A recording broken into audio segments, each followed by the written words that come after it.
انا جيت اليوم من المدينه ديال سلا باش نشارك في هذه المسيره، وان شاء الله غنكون نشارك في المسيرات الجايين واللي فاتوا حتى هما شاركت فيهم لمناهضه التطبيع.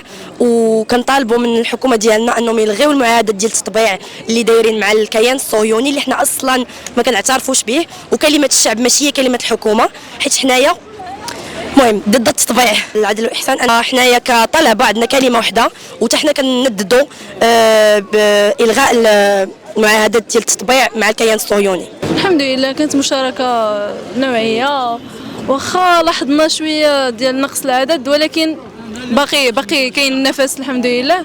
والناس تبارك الله كنلقاوهم جدا متعطشين انهم يوقعوا ويعبروا على الرفض ديالهم للتطبيع. العريضه ديال مطالبه الحكومه بوقف التطبيع والادانه الشعبيه ديال هاد الجرائم اللي كتحدث في قطاع غزه وفلسطين كلها اللي مستمره هذه 75 عام واكثر. نشارك يعني عن ونعبر عن عدم صمتنا في هذه الحرب اللي راه واقعه في غزه، وكندو كذلك بالتطبيع الدولة المغربية مع الكيان الصهيوني، ونقول مع الإنسانية أوقفوا الحرب، أوقفوا هذه الإبادة.